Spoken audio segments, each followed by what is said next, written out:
इससे पहले मैं कोई बात आगे और शुरू करूं, मैं अपना परिचय देना चाहूंगा। मेरा नाम परशुराम है, गोरखपुर का रहने वाला हूं।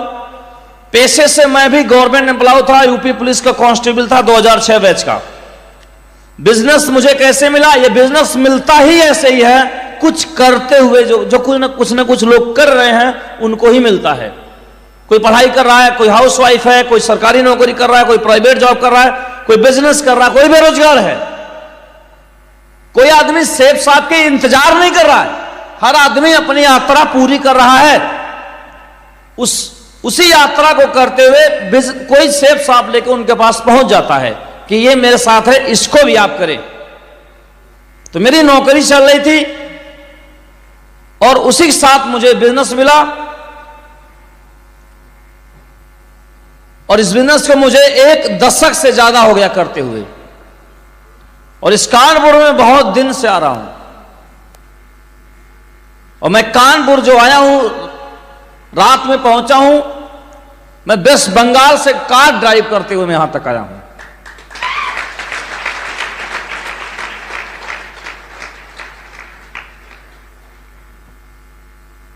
ये बिजनेस क्या है, कैसे काम करता है, हमें कैसे कैसे सफल हो सकते हैं, अभी हम कुछ आसान शब्दों में इसे जानने का प्रयास करेंगे। रेडी हैं आप लोग? सभी लोग रेडी हैं? आवाज आ रही क्या सभी को? तो इसको भी समझेंगे। अभी आप आवागमन कर रहे थे, अब बिल्कुल ना करें। अब जिसलिए आज आपने कीमती समय आपने निकाला है, आज अभी उस समय को उपयोग करते हैं और जानते हैं कि ये क्या है।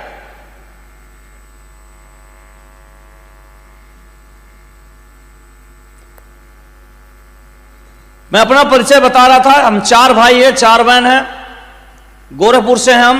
पिताजी हमारे एक्सपायर हो चुके हैं, बाबा जी अभी हाल ही में एक्सपायर हुए हैं। तो पापा भी नहीं है, बाबा भी नहीं है।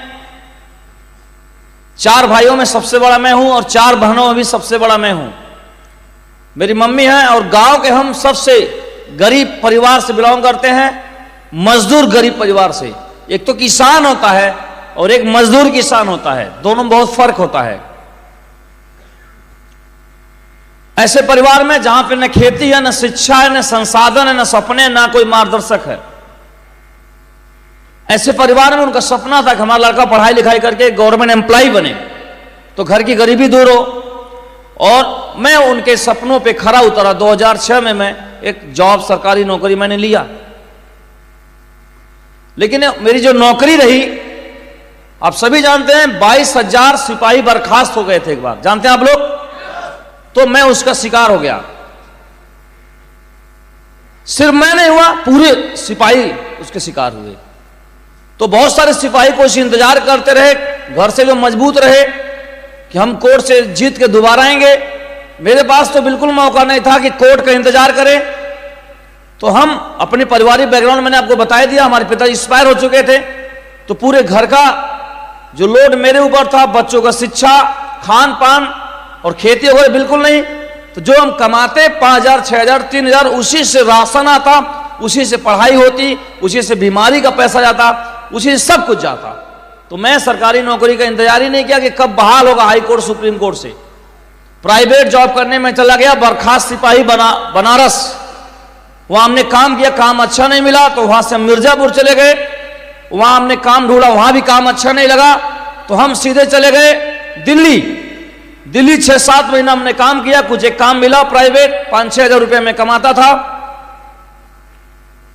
उसके बाद दिल्ली से हम लोग मुकदमा लड़ रहे थे, हाई कोर्ट से हम लोग मुकदमा जीत गए, और ये हुआ कि हमारी अब दोबारा बहाली हो जाएगी। हम भाग के घर चले आए। तब तक हाई कोर्ट के बाद डबल बेंच में चला गया, फिर हुआ कि वो सुप्रीम कोर्ट में भी चला जाएगा। फिर हम घर आके बेरोजगार हो गए। फिर हम बोले इतना इंतजार नहीं कर पाएंगे, फिर हम भागे आगरा प्राइवेट जॉब के लिए। और आगरा हम गए प्राइवेट जॉब खोजने के लिए, और 3 महीना तक हमको कोई जॉब नहीं मिला। और एक चौराहे पे उदास होकर बैठ के चाय पी रहे थे, जिनके साथ हम वहां गए हुए थे। ये सेठ साहब का प्लान, एक व्यक्ति दूसरे को दिखाने गया हुआ था, और वो जिसको दिखा रहे थे वो कहां है उसका नहीं पता, लेकिन मैं जरूर यहां पर हूं।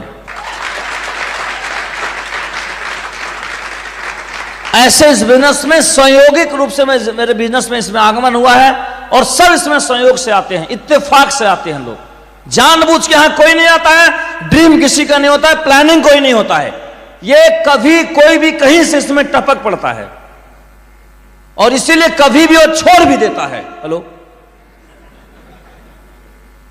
अगर हम नौकरी प्राप्त करते हैं पढ़ाई लिखाई करके संघर्ष करके, उसे हम नहीं छोड़ते हैं। क्यों?